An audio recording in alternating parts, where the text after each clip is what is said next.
Right, there we go. Welcome to the second session of the Global Public History workshop. We had a really fun workshop this morning. Most people around here's mornings, very early mornings. We had a really good session this morning, earlier, and now we are turning that was quite a general session about kind of big issues to do with public history, and now we're turning to more specific understanding of particular experiences and particular practice. So it's my great pleasure to welcome Cédric and Sam from Ingenium Museum in Canada, and they're going to introduce themselves and their project a little bit. Yeah, that's okay with you guys? Okay, well, so what we're going to do is they're going to speak for a little bit, and then we're going to have a discussion.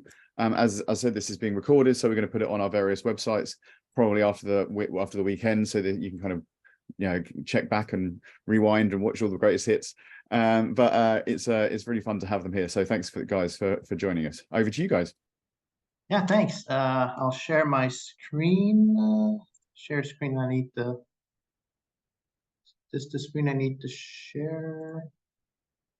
Is that working? No. From beginning.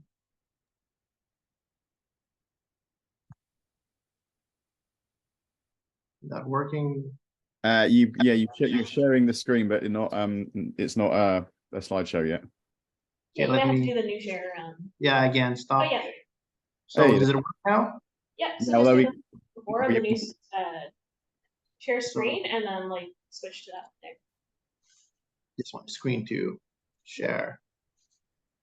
Hey. That works? There you go. Yes. Perfect. Excellent. So hi, everyone, and welcome to Truth Before Reconciliation, Indigenous Histories with STEM. We'd like to start by thanking the organizers of the workshop for the opportunity to speak with you today. And also would like to thank everyone for attending. We look forward to introducing our project and getting your feedback and answering your questions afterwards.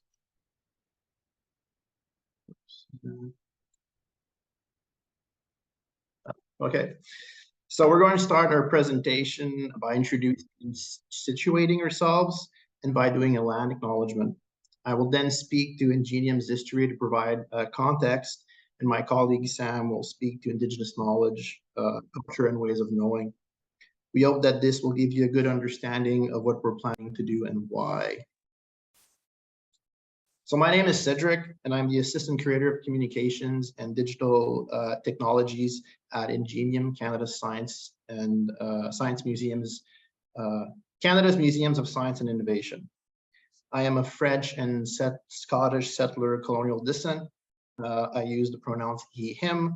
I am middle age, of average height and build, and I have short brown hair and wear black rectangular glasses. All right, and I'm Sam David. I'm the Director of Treaty Relationships and Initiatives for Ingenium, so I work with Cédric in this space. My relations are from Santa Rita and Soraya in the Philippines, as well as Pocomoose, New Brunswick, and Mi'kmaq, so which is traditionally known as sort of the Atlantic Canada region. So the reason why we do these types of long introductions is also tied very closely to the ways in which we do land acknowledgements in Canada. A lot of this has to do with protocols about relationality. So looking at ways in which we can introduce one another to better connect geographically and identify potential commonalities or relationships that we have with one another. Land acknowledgements have been a long-time practice in Turtle Island, but they also exist elsewhere internationally. So there's variations in New Zealand, there's variations in Australia as well, and these are ways in which we get to know each other better and also recognize the very complex histories of the land around us. So for today, I will give the land acknowledgement just so you get a bit of an idea of what that looks like in Canada. So we are speaking today in Ottawa, Ontario, which is also known as the traditional, unceded, unsurrendered territory of the Anishinaabe Algonquin nations. So this particular area is the heart of the traditional territory. We call it unceded, unsurrendered, because of the fact that there is no treaty that was set in place before Ottawa was established here. If you look at the history of our local area and, the sort of ZB development on the right side is a great example. A lot of the establishment of Ottawa was done without consent and without engagement with Algonquin communities. As a result of that, there are a lot of sort of land disputes that are historical and ongoing in a lot of places. So a little bit of local history for you. Again, the Zibi development on the right-hand side is a significant area of land, also known as like the Chaudière Falls. And this was a key meeting point for many Algonquin nations and European settlers who were first coming into Canada along the St. Lawrence Riverway. So this particular area is particularly significant because of, the establishment of Algonquin communities in this area. And it was also meaningfully, like the start of where colonization of the Ottawa area really started. So Philemon Wright, who was the first person to establish a settlement in a logging industry here, first created and established his bridge along this sort of sacred area. So there are ongoing conflicts today in this particular land area, specifically around consultation with Algonquin communities with developments that are happening here. So, we just want to recognize that this is something that is ongoing. It's something that continues to impact Algonquin communities and nations today. And we also have a responsibility to make sure that we're speaking up about this whenever we have the opportunity to. All right. Perfect. So I'll start by describing Ingenium a little bit. Ingenium is the Crown Corporation that is responsible for overseeing Canada's national museums dedicated to science and technology. Since 1967, our mandate has been to foster scientific and technological literacy throughout Canada by establishing and maintaining a collection of scientific and technological objects. We also work to demonstrate the products and the processes of science and technology and their economic, social, and cultural relationships with society. So basically, we document, preserve, and promote Canada's scientific and technological heritage. Ingenium manages 3 museums, all of which are located in Ottawa, which is Canada's national capital. We have the Canada Science and Technology Museum, the Canada Aviation and Space Museum, and not last but not least, the Canada Agriculture and Food Museum. Each museums offer exhibitions, public programming, and educational activities within their respective fields. As our mandate is national, they also offer content outside the capital region through traveling exhibitions, artifact loans, conservation and curatorial and other expert consultations, virtual content, and other outreach programs and partnerships. We also operate the Ingenium Center, which houses the national collection of about 85,000 3D artifacts. The building holds the Ingenium Library and Archives, which contain books, periodicals, trade literature, and about 2 million 2D archival documents detailing the history of science and technology in Canada. It's also the home of the Ingenium Research Institute, which is a collaborative space where researchers study Canada's scientific and technological heritage and engage with its material culture. Finally, the building holds the Digital Innovation Lab, which explores new ways of making the collection accessible beyond our museums. So museums as we know them today originated in Europe and are therefore intrinsically linked to Western culture, expansion, and colonialism. They reflect Western values and understandings of history, knowledge, and progress. This is quite relevant here in Canada, as our country traces its history back to the British and French colonial empires and their philosophical, intellectual, and cultural traditions, more often than not at the expense of Indigenous peoples, the original inhabitants of the land. As a national heritage organization, Ingenium was developed and still operates as part of Canada's nation-building project. The very basis of our existence is to preserve the past and use it to inspire and help form subsequent generation of Canadians. And while our work in the museum is based on objectivity and scientific methodologies, the very nature of our organization has echoed the society we represent and its many biases. This is reflected in how certain groups, especially marginalized equity-seeking groups, have been represented or not in our collection and museums. If you look at the history of Ingenium, both in terms of its creation and operation, its mandate did not include Indigenous knowledge and culture until recently. In fact, when the National Museums of Canada were separated into multiple museums in 1967, science and technology, much like history, was deemed to have begun with the arrival of the first European explorers and settlers. Most museums, professionals and scholars of the day saw Indigenous knowledge, culture, and ways of doing as subjects for ethnologists, anthropologists, and archaeologists. The fields the new science museum was going to cover, like transportation, communications, agriculture, and industry, were seen as exclusively the domain of European colonizers. This was also reinforced by a desire not to duplicate the collections or collecting areas of that existed in other national museums. That approach would persist as staff established and enshrine Western-centered concepts of science and technology in the new organization's research, collecting, and exhibition methodologies. This obviously would lead to a lack of representation of Indigenous peoples in the national science and technology collections. The cookie-cutter way of separating museum mandates and collection areas might have worked from a government administration point of view.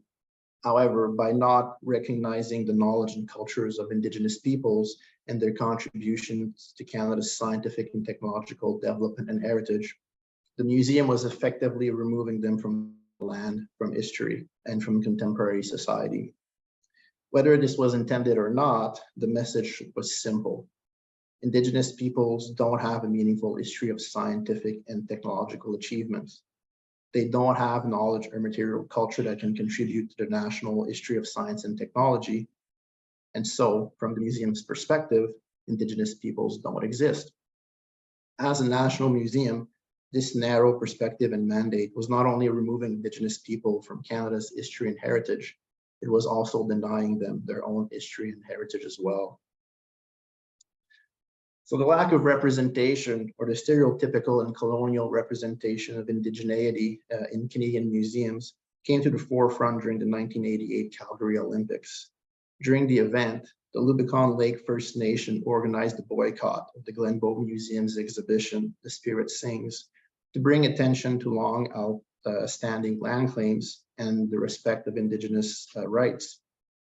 The protest led to the creation of the Task Force on Museums and First Peoples, which was jointly established by the Assembly of First Nations and the Canadian Museums Association. Indigenous people were challenging how museums represented their history and culture, and were demanding a say in how their heritage was being preserved and interpreted. Interestingly, despite being a federally funded organization, none of the national science and technology museums participated in the process or were mentioned in the group's final report. Perhaps it was because our focus on science and technology was deemed to be outside the task force's mandate, or because our collection were taught not to include any Indigenous artifacts. Whatever the reasons, staff at the museum had been aware of the lack of Indigenous representation in the collection, and they had made attempts to remedy the situation. Indigenous content were added to some exhibition projects. Other research projects were developed as well. And there was even a partnership with the Canadian Museum of History on an Indigenous internship program. However, a lack of resources made it difficult to sustain and support these efforts in the long run. Also, changing an organization is difficult. How do you add Indigenous knowledge into an institution that is specifically about Western knowledge? This wasn't going to be a simple rebranding exercise. It would have involved looking at the core of the corporation and transforming the principles and methodologies it had adopted and adhered to since its creation. So this lack of representation was often overlooked by mainstream Canadian society, but it did prove problematic from time to time by highlighting gaps in the museum's interpretation of Canada's scientific and technological heritage. This was especially the case in the 2000s when an exhibition on canoes drew some criticism for its lack of inclusion of Indigenous canoe knowledge. And also when a museum publication on the history of mathematics in Canada briefly mentioned the existence of pre-colonial mathematics. It was getting harder and harder to separate Indigenous knowledge, culture, and ways of doing from the museum's mandate. Ingenium got an opportunity to affect broader change in 2014 when the Canada Science and Technology Museum was forced to shut down following the discovery of mold and asbestos during a building repair. This unplanned closure and the subsequent decision to renovate the museum and its exhibitions created a sort of blank slate upon which to re-examine the history of Canada's scientific and technological heritage. This reimagining was further reinforced in December 2015 when the Truth and Reconciliation Commission of Canada published its final report. Now, for people who are not familiar with the commission, it had been established in 2008 to investigate and document the history and lasting impacts of the Canadian residential school system on Indigenous peoples. The commission concluded that the school system and the widespread violence and abuse it generated amounted to cultural genocide. The commission then called for reconciliation by recognizing and respecting Indigenous peoples' treaties, constitutional and human rights, and by addressing the legacies of colonialism that have had a destructive impact on Indigenous peoples and their communities. As colonial institutions, it was clear that Canadian museums had contributed to that legacy and that they had an important role to play in rebuilding the relationship between Canada and Indigenous peoples. So Ingenium and the Canada Science and Technology Museum were really at a critical juncture. As the museum was already in the midst of reinventing itself, it was able to incorporate some of the Truth and Reconciliation Commission's calls to action and start Ingenium's journey towards a new relationship with Indigenous people, a relationship that would be centered on truth, respect, collaboration, and authority sharing. Exhibition teams collaborated with Indigenous communities to develop new approaches and new methodologies that would make it possible to meaningfully and respectfully present their perspectives on science and technology in the new museum. These were small steps that would help set a new direction for Ingenium. The Canada Science and Technology Museum project, renovation project, was also a unique opportunity to do a deep dive into their national collection and examine it from different perspectives. While their mandate had not included Indigenous knowledge and culture, we found Indigenous artifacts within the collection. Artifacts like a birch bark canoe and snowshoes had been acquired over the years as examples of traditional Indigenous technologies. However, these proved problematic as one, they were few and far between, and two, they often lacked documentation and provenance. New questions also emerged. Why were these artifacts acquired and what made them Indigenous? Was it because they had been manufactured and used by Indigenous peoples? Or was it because they represented common romanticized stereotypes of indigeneity? As we look deeper in the collection, other artifacts were found to have Indigenous provenance, even though they had not been collected as Indigenous artifacts. These objects had often been acquired as type samples, their relationship to Indigenous communities being either unknown or deemed unimportant at the time of acquisition. An example of this is the survey marker collection. While these were interesting examples of different types of survey markers when they were acquired in the 1970s, they not only represented colonization and land appropriation, but some markers were linked to traumatic and painful episodes in Indigenous communities and had been removed without their knowledge or consent. So these artifacts are really much more than type samples after all. They have their own powerful and painful stories to tell. And finally, we found that artifacts that had no apparent links to Indigenous communities can still have meaning to Indigenous peoples. These are objects that we collected and interpreted from a certain perspective, but that take on a completely different meaning when examined from an Indigenous viewpoint. Examples of this can be the D'Haviland Canada Beaver bush plane and a model of the Louis S. Saint Laurent, a modern icebreaker and current flagship of the Canadian Coast Guard. These have been interpreted as two examples of Canadian technological achievements that helped to establish Canadian sovereignty and open up the North to settlement and development. However, to an Indigenous person, these artifacts might be associated with the vehicles used to take children to residential schools where they would be subjected to abuse and cultural genocide. A much less progressive and triumphant story, but a very significant and painful one, deeply rooted in an Indigenous experience. A common thread to all of these artifacts was that no Indigenous communities were involved or consulted during their acquisitions. They were acquired from non-Indigenous donors by curators of settler colonial descent, and their indigeneity, or perceived lack thereof, was determined by people who had no links to source communities. As Ingenium began to plan its route to truth and reconciliation, we quickly learned that indigeneity should only be determined by Indigenous people themselves, according to their own rules and definitions. We also learned that Indigenous communities have their own perspectives on history, and that they are within their rights to control their stories and to decide whether or not to share them with museums. To include and represent Indigenous knowledge and culture, museum staff needed to collaborate and share authority with Indigenous peoples. To do so, we needed to change the way we did things. Instead of picking artifacts and telling Indigenous people why they mattered, we needed to learn to take the time to ask questions and to listen to what people were telling us about which objects mattered and why. To do so, we needed to invest in developing long-term, mutually beneficial relationship with Indigenous communities. We needed to transition from the authoritative figures on Canada's scientific and technological heritage to respectful, trusted listeners and meaningful collaborators. The Canada Science and Technology Museum's renovation project would prove to be a turning point that would see Ingenium start to rethink its approach to science, technology, and history. That would lead to the recognition of Indigenous and Western worldviews as equally valid and beneficial. New approaches and methodologies have followed, leading to new collaborative projects like this Anishinaabe Algonquin language display at the Canada Agriculture and Food Museum. It was developed in partnership and under the guidance of the Kidigan-Zibi Anishinaabe Cultural Education Center, whose community's traditional land the museum is situated on.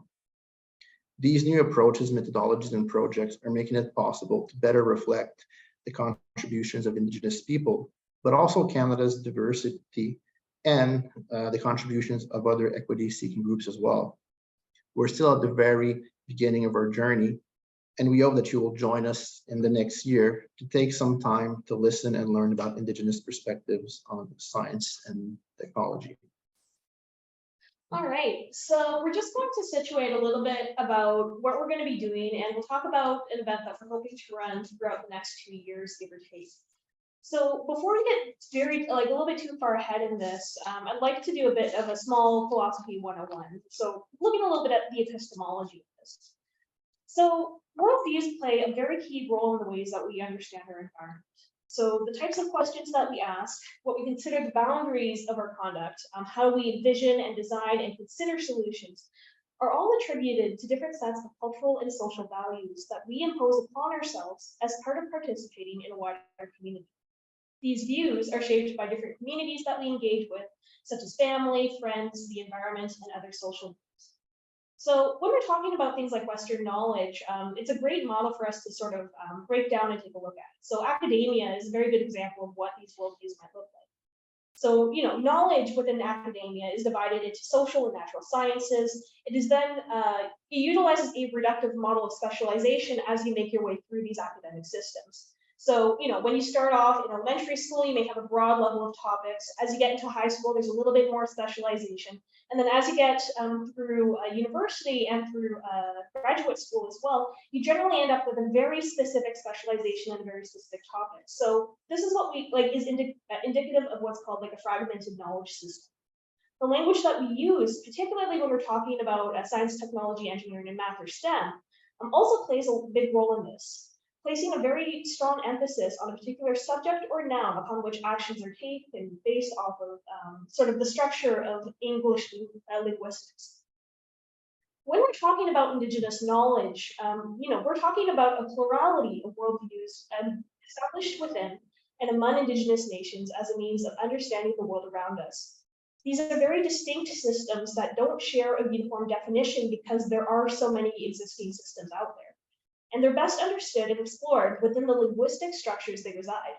Which is to say that if you really want to understand Indigenous knowledge with a specific community or the concept within those communities, language is key. Indigenous knowledge is a holistic, embedded network of relationships, often encompassing multiple facets of knowing that positions its practitioners in relation to the world around them. These relationships are indivisible from one another. So rather than focusing on a very specific topic or a specific aspect of knowing, you need to consider the subject in its entirety. So thinking about the system and environment around a subject rather than focusing on a specific aspect of the subject. It is inherently interdisciplinary by nature, and it's more than just information or facts, but detailed observations transmitted intergenerationally through ceremony, through stories and lived experiences that enable Indigenous nations to maintain the relationships with their environment and the responsibilities to each other through a very intimate understanding of the land and their kinship ties. So both of these ways of knowing that we talked about a little bit provide those frameworks for accumulating, interpreting, and disseminating knowledge. But historically, we have not treated these systems equitably, right? So you can swap sides there. So when it comes to the history of how we've dealt with Indigenous knowledge in the STEM fields, particularly from a Western institutional standpoint, we can point to a very long and very well-documented history of efforts to either dehumanize, appropriate, or downplay the impacts of knowledge as much as possible. Within the Canadian context, we can point towards aspects such as the Indian Act, like the purposeful removal of Indigenous gatherings and cultural artifacts, as well as residential schools, to active efforts to eliminate Indigenous knowledge systems through interrupting that intergenerational transfer as much as possible. There's significant amounts of evidence talking about, the use of Indigenous knowledge or the misappropriation of it to justify things such as scientific racism. So either establishing this notion of inferiority or establishing notions of savagery among Indigenous peoples through these types of cases. And this is something that continues on towards this era as well. One of the earliest, most infamous cases in Canada right now was from a judgment in 2014. So this is something that is ongoing and is something that we have to actively address. We also have aspects of, the removal of these knowledge and the reuse of it by archivists and museums who don't know these histories has also led to a significant history of biopiracy and appropriation by non-Indigenous peoples as well, which is an ongoing problem that we're still seeing today, sort of across the board. And then, of course, there's an entire ethical aspect of it when we're talking about particularly human experimentation and the evolving of research ethics within Canada, especially. So there's plenty of cases about that. So, a lot of this does stem from historical texts and logs about Indigenous peoples that originated from, travel logs from missionaries, from sailors, from voyageurs, people who were not academics who first engaged with Indigenous peoples at the very early onset of colonization. One of the things that we have to be very mindful of is that Europeans did not have access to understand Indigenous peoples within a first-hand basis. A lot of this stuff had to have come from sort of secondary sources of people who had very targeted agendas when it comes to Indigenous peoples in these types of spaces. And that led to some pretty abhorrent interpretations of what indigeneity looks like, which was then subsequently utilized to talk about things like the state of nature, to talk about the divorce between Indigenous peoples and the notion of Western science, and the dehumanization of Indigenous peoples.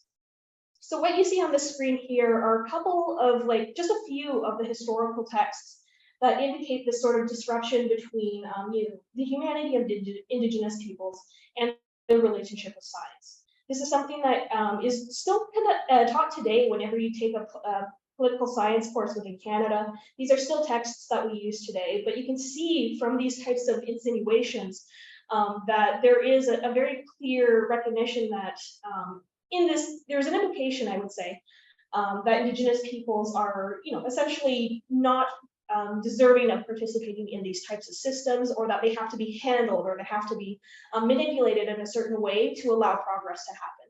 Many of the Western institutions that we use within Canada and Turtle Island today are based off of these types of documents, and they do have a lasting impact on the ways we engage with Indigenous peoples today. Right.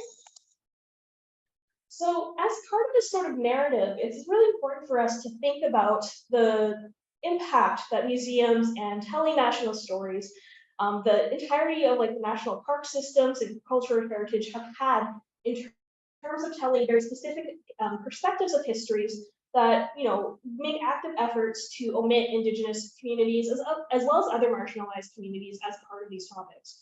We can't ignore the fact that things like human zoos, for instance, were often used as a way of dehumanizing and being derogatory towards Indigenous peoples as well, like creating spectacles out of culture. A big aspect of this as well is the ways in which we do collections as part of museum spaces. Particularly when it comes to Indigenous cultural heritage, because of those sort of disconnecting acts that were done within Canada, many Indigenous artifacts that are currently in the museum spaces today have either been the result of cultural theft or through cultural deception, which root these artifacts from communities, despite the fact that they rightfully belong to those particular nations. And this causes ongoing challenges, especially in Canada today, about the struggle between repatriating or rematriating these artifacts that were wrongfully taken, and thinking about what cultural preservation looks like from the mandate of a museum space. So this is the type of environment that we're living in right now as a result of these types of impacts. Okay, next slide. So, in short, when we're talking about the types of knowledges that we value and the ways we pursue knowledge, there is a significant consequence that comes from the ways in which we're telling these types of stories about Indigenous peoples in the museum context. And what I'm showing you today, as part of this diagram, is part of like a policy perspective on this.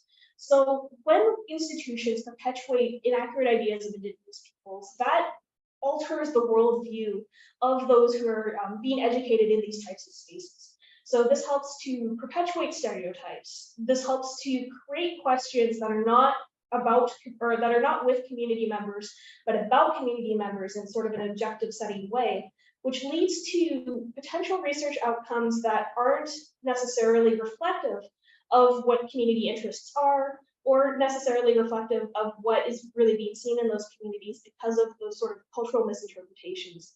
And in Canada, this has had some very real life consequences when it comes to things like policy, when it comes to things like decision making, and when it comes to things like funding, which we are struggling with today in a number of different areas. So one example of this, for instance, would be Nutrition North, which is this program that's used to support food security within northern communities that don't have access to food. This particular program is designed without consultation with Inuit communities in the north, and as a result of that, the subsidies that are put into place are not ones that actually, help to support, food sovereignty in those particular areas. It has caused significant damage to these communities based off of the amount of food waste and based off of the availability. So if you've ever had a chance to see some of the price points in the north, this is one of the reasons why we don't see those impacts of those programs kind of coming into this. So one example that, or yeah, you can switch slides. So one example of this within sort of the Canadian heritage history context is the idea of the establishment of national parks. So I'll talk a little bit about the Canadian story here, but just to give you an example, this was established after the successful creation of Yellowstone Park, which in itself has a history of being created because of the fact that we were looking for a way to control Indigenous peoples within Turtle Island. So Parks Canada was one such replication of this that was exercised. The agency served as a mechanism through which government could displace Indigenous families on the basis of preserving the natural heritage of Canada. Since the 1911 Forest Reserves and Parks Act came into effect, and prior until the 1970s, Parks Canada extinguished Indigenous rights to hunting, fishing, and timber within their traditional territories, and expropriated occupied land with a subsequent erasure of evidence of built heritage related to those communities. The methodology of cultivating a national park landscape required the systemic erasure of those who had created those landscapes in the first place. One example we can look at is Jasper National Park in the upper Athabasca River Valley towards the west in Alberta area. In 1907, First Nations and Métis families who had long since established homesteads near Jasper were forcibly removed from what now comprises of the park's territories. This included physical removal, it included blocked access to the sites, and banned practices of harvesting and holding ceremony. Area features were renamed to reflect colonial figures, and evidence of their occupation was either burnt down or destroyed. This was driven and reinforced by wilderness conservation policies of the time, which saw Indigenous peoples as incompatible with these natural spaces, and as such required removal. Again, Canada's natural history is a big aspect of the ways in which we form our national identities. So the idea of erasing Indigenous peoples from the land can be implicated not just within the park system itself, but in the ways in which art history was cultivated, the ways in which education was cultivated. So these have very lasting impacts in the ways in which the Canadian identity is seen. in a lot of ways to exclude Indigenous peoples. All right. All right. So where does that kind of bring us today? As Cédric mentioned, there's a particular obligation that we have because of the Truth and Reconciliation, because of the Truth and Reconciliation Commission, to talk about the ways in which we engage with these museum spaces with Indigenous nations as much as possible. There's a long-time recognition that the ways in which colonialism has played its role within museums requires us to think about reparations in the ways in which we can enact justice within these types of spaces as much as possible. But none of that can be done without us talking about the truth of these types of histories to get to the reconciliation aspect. So the ways in which we're looking at this as well is multifaceted. So it's not just thinking about the ways we do our exhibitions, but ways in which we can help contribute to the revitalization of Indigenous knowledges, whether or not that's reconnecting communities with artifacts where we can, reconceptualizing our idea of what collections looks like, especially with Indigenous communities, or even exploring the idea of building relationships back up with communities that are close to us. So we have a couple host nations with the Algonquin Anishinaabe that we are working with to better understand what we should be doing and how we should be reflecting that in our museum work. And most importantly, we need to make space to ensure that lived experiences from Indigenous nations are at the front and center of our history conversations, which leads us to the event that we're going to be planning tonight. So this is something that we're hoping to run with Histories at Risk and potentially other partners as well, to create those spaces for Indigenous communities and scholars, people who have been involved in this field, to talk frankly about these types of difficult and very complex histories between communities and the notion of Western STEM as well. So we, over the next year and a bit, we are looking to create thematic talks that are dedicated towards each of our museums. I'm looking at the different facets of Indigenous histories within these types of spaces.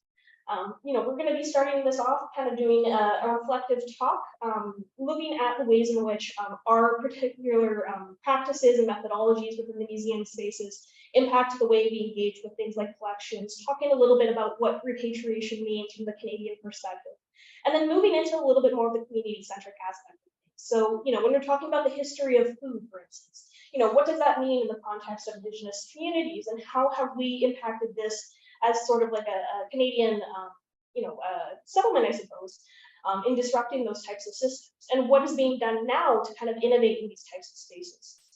We're hoping to do this for across all of our different museums because there is a plethora of information and experts in these types of areas that haven't yet had the sort of international platform to talk about these things in such a nuanced way. So we do hope that you would be able to join us as we kind of launch this Indigenous STEM speaker series, because it's an excellent way to get to know many of the First Nations, Métis, and Inuit communities across Canada, and an excellent way for us to, again, help to champion that idea of truthful reconciliation within the museum space. Okay. All right, so thanks, guys. More questions, yeah. That's really cool. That's really amazing. The project you're doing. All right. Do you want to keep your slides? No, do you want to stop sharing your screen so that we can see one more? Okay. I gotta go. Yeah, just a stop share. Stop share. Yeah, there you go. Thanks so much for the sharing with that. That's really amazing, and it's interesting to see this at the beginning of it. I got various questions. The first one is about. So, Sam, you're talking a lot about Indigenous knowledge. Is knowledge even the right word to use at that point, do you think? Yeah, when we talk about Indigenous knowledge, I definitely say it's a little bit more of an umbrella term for the most part. So many communities have different variations of this that are used. For instance, there's Inuit Oyamaya Tupanet, which I can probably spell in the chat. It is a very long word, which talks about Inuit wisdom. So that is actually located in the Nunavut Act, which is the establishment of an Inuit majority territory within Canada. It's I think it's the world's largest land claim with the geographic size of Mexico. So some really interesting stuff there. New Zealand has fascinating amount of work in this area as well. So that would be Mataranga Maori would be the knowledge system that we would be talking about there. The communities that I come from, like Mi'kmaq communities, you'd be looking at things like Nitipulik or Etuapala, which is like two-eyed seeing and methodologies around that, or principles of stewardship. So I mix those up. Eptuaktamak is two-eyed seeing, and then Tukulik is principles of stewardship. So, each community has their own knowledge system, but because it's grounded in language, each name of that knowledge system is going to be different. But in this general space, we say Indigenous knowledge because it's a little bit easier to kind of communicate that way in a lot of ways, especially if you're not from communities. No, it's, you've isolated exactly what I mean. I mean, because knowledge, linguistically, knowledge kind of anticipates an idea about epistemology, which seems to not square with what you're talking about. So it's really interesting. I like stewardship. That's really useful. And also the other thing you just mentioned there helps kind of give a bit of context as well is legal stuff, right? Legal definitions, right? Because this then becomes something which starts to become legal quite quickly, right? Yeah, I mean, and then for us, it is having an impact on how we do things, especially around ownership of content. So traditionally, when someone donates something to the museum, we acquire all rights to that object. When it comes to work with Indigenous communities, ownership doesn't rest with individuals, it rests within the community. So how do we reflect that in museums? So what we're looking at right now, we have some caretaking agreements that we're developing right now. So objects would be not donated, would be loaned, I guess, to the museum, and we would take care of them for a certain amount of time. And with that agreement being with a certain time set that where the agreement can either be renewed or the artifacts, the objects can be returned to the community. It's also working with the communities to determine sort of their own projects and how they want to approach things. And also it goes beyond artifacts as well, because content in itself, you've seen pictures of Indigenous content in the Canada Science and Technology Museum. That content still belongs to the community. We're showing it, we're sharing it in the museum, but it's not ours to do. And if we want to do anything, even doing a if you want to do sort of a publicity around it or generate interest, we still need to talk to Indigenous communities. And even though we have Indigenous artifacts in a collection, we still need to engage with the communities to get their permission to do work. So yeah. That's fascinating. Yeah, there's a lot of discussion there in Manchester. I'm in Manchester presently, and we have the museum, which just reopened about a month or so ago, has developed policy of shared kind of community work like you're talking about, and but they're also giving things back, which in the UK is incredibly controversial, and also legally problematic. So my colleague Alex, who's their curator of Indigenous artifacts, she's developing policy here. So I think it's a really exciting moment, but it's also very late in the day, to be honest. Linda, you had your hand up, did you? I wanted to know what their backgrounds were. I think I heard that yours was French, what your lineage was, and what sorry, what's your name, Sam, what yours is? Oh yeah, so my ancestors are from the Philippines and Mi'kmaq, so I'm Filipino and Mi'kmaq if you're curious about that. But I also have an educational background in Indigenous and Canadian studies. I have my master's in it, and my original degree was in public affairs and policy management from an international perspective. So I've been studying knowledge systems since then. I did my PhD, or was it not my PhD? My thesis specifically on Madraga Maori and its intersection with science policy, and it's a field I've been in for 5 to 6 years now, give or take, professionally. I worked for federal government doing this sort of work for Agriculture and Agri-Food Canada prior to joining Ingenium. How old are you? How old? 29. You've done a lot, man. No, do you know what I'm asking? Do you know what I'm asking? In the background of what I'm asking, why isn't one of the people that's on this thing from the background you're talking about? Oh, sorry?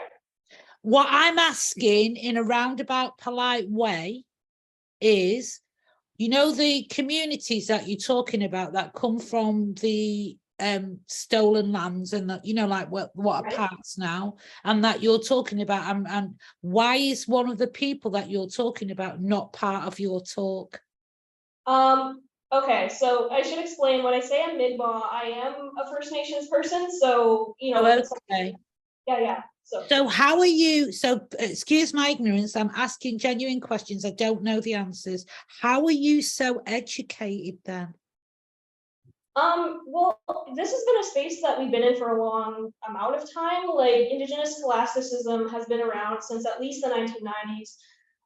You know, there has been a bit of a delay, I'd say, with Indigenous scholasticism because of the fact that, you know, in Canada, you weren't allowed to go to university without losing status up until the 1960s. So, you know, like there are a lot of emerging scholars in this area. I'm certainly a much younger one compared to like, you know, folks like Kim Tallbear, for instance, Linda Tui Smith, who's like phenomenal if you ever get a chance to read her methodologies.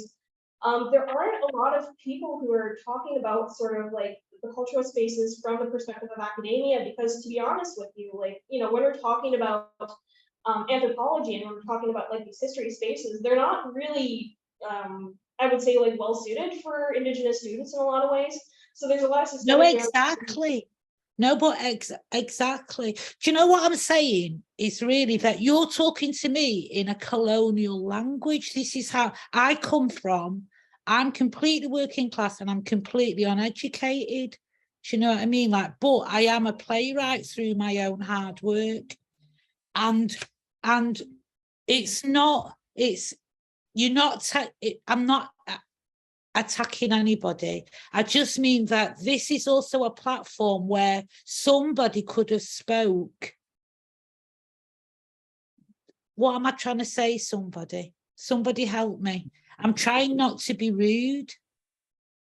Somebody could have spoke in a, you could have spoke more like your ancestors. And I'm gonna, every way I'm trying to say it is going to sound racist. The language that you're choosing to speak in is an academic language, and that academic language belongs to the colonizers. That's what I'm trying to say. Do you get what I mean?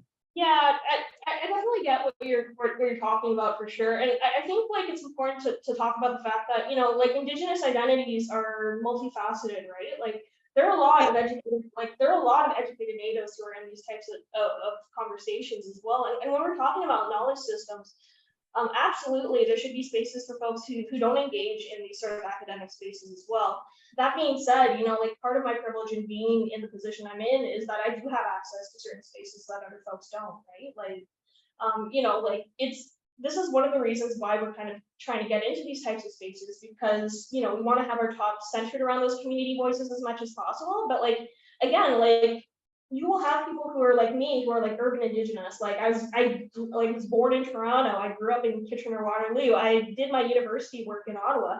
So the way that I talk is not going to be the same as somebody who is, you know, from the res essentially, who might not necessarily have access to those same institutions or the same like funding that I had, like purely based off of geography.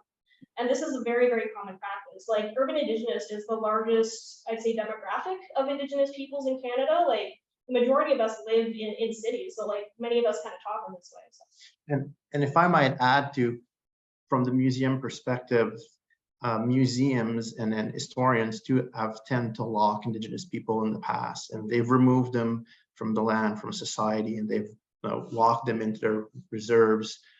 And often, yeah, that was the case in the 50s and 60s, but things have changed. But Indigenous people are involved in modern society, they're around.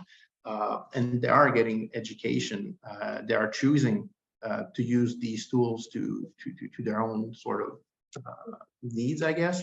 And what the purpose behind the speaker series is to give the occasion, the opportunity for people from Indigenous leaders, whether they be researchers, academics, community leaders, community members, to come and share their perspectives, which we need to learn. Because Indigenous peoples are not locked in past. They're not removed from society. They're not backwards. They're everywhere, and it's just bringing that to the forefront, I guess, or acknowledging that it's the case. In Canada, Indigenous people have contributed to the development of our country. They've contributed to science and technology, and even to this day. I was chatting with a gentleman a couple of years ago who lives on the Pacific Northwest coast of British Columbia. And he was telling me that every year, every summer is research season when scientists from all over the world come to his community to discover what they already know. kind of thing. So there is knowledge there. And in terms of vocabulary, whether if that's presented in sort of a traditional indigenous language or English or French, the goal is to communicate, right? And to acknowledge what that. I'm trying to say is that you are still, what I am trying to say is that the institutions are still putting themselves in the way of that man who says you come to see the things he's already forgot, and me. Do you know what I mean? You're still putting yourself in the way. I don't know anything about First Nation Canadians, nothing. I only know what is historical and in films and things like that. I have a way, but you have just educated me to think, I'm not having a go at anybody, but you've just educated me to think that they have been pushed, marginalized, and now you have to put that right. The institutions have to put that right. But the way to do that is not for you or anybody, not use individually, the whole of institutions. It's not for you to tell me that. Just bring that man along. Well, that's what we're planning to do here. Yeah. Today But just we're do it. introducing the series. In September, we'll have members of the communities sharing their own perspectives, but to get there, we need to introduce people. And as an institution, we're also opening our doors so that they can come in with their own perspective and stories and tell their stories. I had a picture of the language exhibit at the Canada Agriculture and Food Museum. That was the community coming in and telling its own story.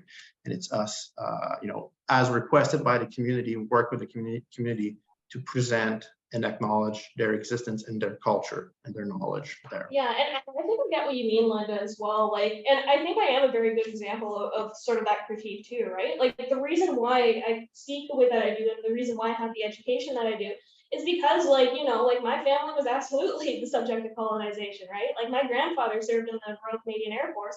He loses his status because of that.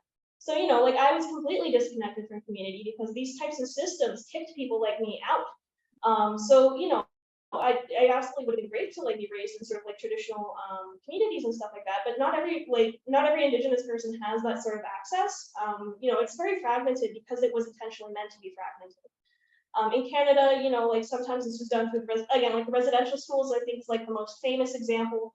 But we have a major issue right now when it comes to things like forced adoptions, for instance. So, we have things like evacuation policies that require Indigenous women from reserves to go to cities in order to give birth. And there are entire systems put into place to make sure that that kid gets put into the child protective services business, regardless of whether or not that's the right thing to do. So there are thousands of individuals who have been disconnected purposefully because of these types of policies that were put into place, which is why many of us, again, go through these systems using what we can in order to talk about these things. Indigenous rights in Canada is something that really only took off, I would say 1960s, 1970s, because of how oppressive these types of systems are. So it's not a new there aren't very many people in these types of spaces, and that was by design. And that's not even talking about the many societal issues that I think Indigenous peoples also face on top of that, right? The higher rates of incarceration, the higher rates of being put in the foster care system. It's something like 80% of the foster care system is Indigenous kids. The inability to enter into certain fields as well, all of that stuff, and the oppressive systems of the university as well, contribute to the reason why there's so few of us in these spaces.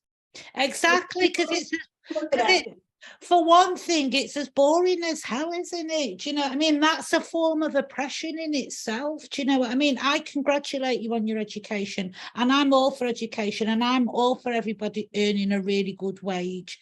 Do you know what I mean? But I think there's a more subtle form of oppression in the language that they still force people to use. Do you know what I mean? And that we tick each other to use as well. Do you know, you're not quite doing the right thing if it doesn't come over as boring as hell. Do you know what I mean? Like you know exactly what I mean. And your generation needs to kind of start shifting that a bit. You are educated, enjoy it, and they can't say that you're not educated, but you can also talk about what's really in your heart. And I'm not having a go at anybody. Do you know what I mean? I'm just saying they need to shift things along, these little sly colonizers with, oh, we're letting you through the door now. But do you know what I mean? You know what I mean. I know what I mean. You know it. Jimena, you've had your hand up, Jimena, for a bit. Do you want to, have you got a question? Yes, I have a question that Cédric and Sam already answered a little bit, but I want to know more. It's because I'm curious about the language thing. I was teaching a class last semester about concepts of science in non-Western cultures. And for example, in Latin America, there's some cultures don't have a word for science. So that's really hard to make other people understand that that's still a very valuable system of knowledge. And I know that you have been working with communities, like, and I'm guessing you're collecting oral histories about all their knowledge that, and not only objects, but all the knowledge that is behind that. That knowledge is going to be stored somewhere. You're going to be only use it in exhibitions, or it's going to be like an oral archive that people can get to, or how are you thinking about treating those oral histories that you're collecting? Any knowledge that is generated if it's a museum project, any knowledge that is generated in collaboration with the community belongs to the community. It might, depending on each situation, it might be returned to the community and kept by them, where they're free to do what they want. We might also get a copy for ourselves, but it will be stored, it will be used as directed by the community, as determined by the community. And in terms of, I can speak from my perspective, working on an exhibition. You saw pictures of an exhibition with snowshoes. That exhibition I curated, and I worked with the Wendat First Nation community to do so. And we did do oral histories as part of that, but those were returned to the community. We do have a copy internally that we can use for our own research, but we're not allowed to use it outside of that or publicly without not only the community's permission, but also the interviewees themselves. And all of the knowledge, it's not just the object, but the knowledge that's around the objects. We acquired, as part of that project, we acquired a DVD on snowshoe making, the traditional way of making snowshoes. That is in our collection, but it still belongs to the community. So we can access it. What was negotiated was that determined by engaging with the community. We worked with them to set the rules of what we can do with that knowledge, that content. And in this case, we can use it for internal research purposes and training, but anything else, if we want to do a project with it, we need to reach out to the community and the individuals involved to get their specific permission. If an outside researcher wants to have access to that knowledge, they need to engage they need to reach out to the community to get permission before we even let them access the knowledge. So what I'm trying to say is all these projects, they're developed in collaboration with the community, and the authority sharing thing is where you kind of talk through and determine sort of the operating space that the community will let you do. The community determines how we're allowed to use the content or not. But it's Thank you. because it's difficult for this not to be extractive in some ways, isn't it? Like you're very difficult. You're skirting around, and I wonder, I mean, how much kind of support do you give to the community, or do the communities develop their own kind of structures and processes for working through this kind of how this material gets collected, taken, communicated, whatever? Do you see what I mean? I presume each group has policy and stuff like this, but that must have some of that. I mean, I know more about sort of genetic, not data in Canada and the law around that, but there's quite extensive law around that. But most of that hasn't been driven by Indigenous communities, so that's changing a bit right now. But sorry, Sam, you said. Oh yeah, like it varies greatly nation from nation, because again, like conditions of communities will vary like so much. So you'll have some that are like, in the middle of Vancouver, British Columbia, that are like so sophisticated when it comes to thinking about information and when it comes to collections and work, because they've been doing this for years and they're in a good particular position. But you also deal with communities that only have like 6 families in them, which are very, very tiny. And when it comes to consultation, they are overloaded with like phone calls every single day from people asking things from them, right? Yeah. So when you're engaging with communities in these spaces, it's important to be very mindful of what their capacities are to engage in this and to go at whatever pace works with communities. So sometimes that means you might want to meet with them right away, but it's going to take a while because we need to be very patient and supportive as much as possible. And sometimes that means that we need to provide the meeting spaces or do a little bit more of that administrative work in the background, so it's not on them to have to fill out the super long forms. Or to find ways to make it easier for communities to engage too, so that we can meaningfully talk about things like free, prior, and informed consent when we're dealing with collections. And the importance is to put the community front and center and let the community lead, and we can follow and work with the community. Sam mentioned time. When I worked on the outdoors exhibition as part of the Canada Science and Technology Renovation Project, we had 22, 23 months to complete the exhibition. And it took 9 months before we could, of discussion back and forth between the museum and the community to get the okay to just start the project.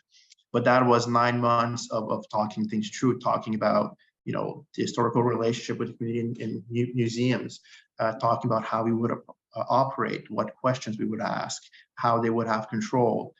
And in that case, right from the beginning, part of the agreement was that we would not take any historical object out of the community. Why? Because the community has lost the vast majority of its historical objects, which are kept in museums in Canada, in Europe, and in fact, around the world. So the community was very clear. You do not take any historical objects. Now, we were still able to acquire some snowshoes for a collection, but we worked with the community to do so. So they, working with the snowshoe manufacturer within the community, and community members, who identified what was significant about snowshoe making in that community and how that was reflected in their building tradition now. And then we identified which snowshoes to acquire, and we could do that because these are basically available off the shelves. The manufacturer, the community is building these snowshoes every day. So if the museum wanted to get its own snowshoes, they could just walk down the street and they could acquire them from the entity that is building the snowshoes. So in that way, we're not taking anything out of the community. In terms of research, oral histories, research report, all that information, anything that came out of the community to Ingenium first was vetted in collaboration, and it worked by consensus. So when we commissioned a research report to do the project, well, we worked with the community to hire the researcher that they wanted. His research was set and framed by the community itself. They decided who to interview, what content we could add in the exhibition. They decided what text we could do. And all of this, at every step of the process, it went by what's the word I'm looking for? Consent, not consent. Well, consent, but it was also consensus. Everyone at the table, there were many partners at the table, had to agree with what was going on, whether it was a research report, a selection of images, selection of objects, design of the exhibition. And once everything was agreed to and something was finalized, we got a copy and we immediately send the copy back to the community. The community had a deposit. We had arranged that in this case, that Huron Wendat Museum was going to be the deposit of this project. So they have a copy of everything. They could reproduce the exhibition that we have in our museum tomorrow if they wanted to. They have a copy and it's fully within their rights to do so. So that's working with the community. We sort of determined and they sort of led the way in terms of what they were comfortable with us doing. And there were cases that they said, no, we're not going to go there. We're not going to go there. You need to go there instead. And we respected that. It worked out really well. We had to adapt. We had to adapt how we worked. We had to adapt on our schedules. We had to change the way we did things. We had to work with designers from the museum for things who were not used to adapting their design to a community's needs. So that there was tensions there, but we have to kind of work through that. but ultimately it worked out. And I think that was a big thing, that maybe that project was successful, is that it is possible for a national museum to work with an Indigenous community in a respectful, meaningful way, and still like do great content on our floors that reflects the community's needs, their priorities, and who and how they see themselves. This project is not our interpretation of what that culture knowledge is. It is theirs, and they're in control. And to this day, they still own that project. If I get a phone call tomorrow that says, "We want this exhibition out of your museum," it's coming out of the museum. It's in their control. So that's how we can sort of work our way around that. Fabulous. Thanks, Cédric, and thanks, Sam. That's been really amazing. It's been a brilliant session. I'm just conscious we're just over the hour, so I'm going to draw a line under this for the minute, but to be continued, and hopefully to be continued in the autumn and the spring of next year in partnership. I'm really excited about what you're going to be produce with this work, and really pleased that we're working together. So thanks ever so much for your time. I'm going to call an end to the session today. Sam and Cédric and Jimena, can you stay on the call just for briefly afterwards? But Yes. everyone else, it's very good to see you all. I'll see you tomorrow for some more fun stuff. In my afternoon, someone's morning. I don't know when it's going to be, but it's tomorrow. Early morning. Early morning. Usually early morning. Cheers. See you, everyone. Thank you, Cédric Bye. and Sam. See you. Bye. Thanks, Milena. See you now.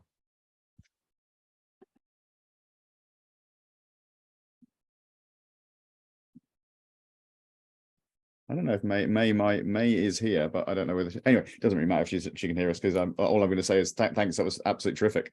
Really, the project is so cool, and so It was great. so important, and it just feels really nice. Yeah, sorry, I should. Linda's Linda. I love Linda, but she's not going to let something go. Oh, it's fine. Like it's a thing that happens for sure.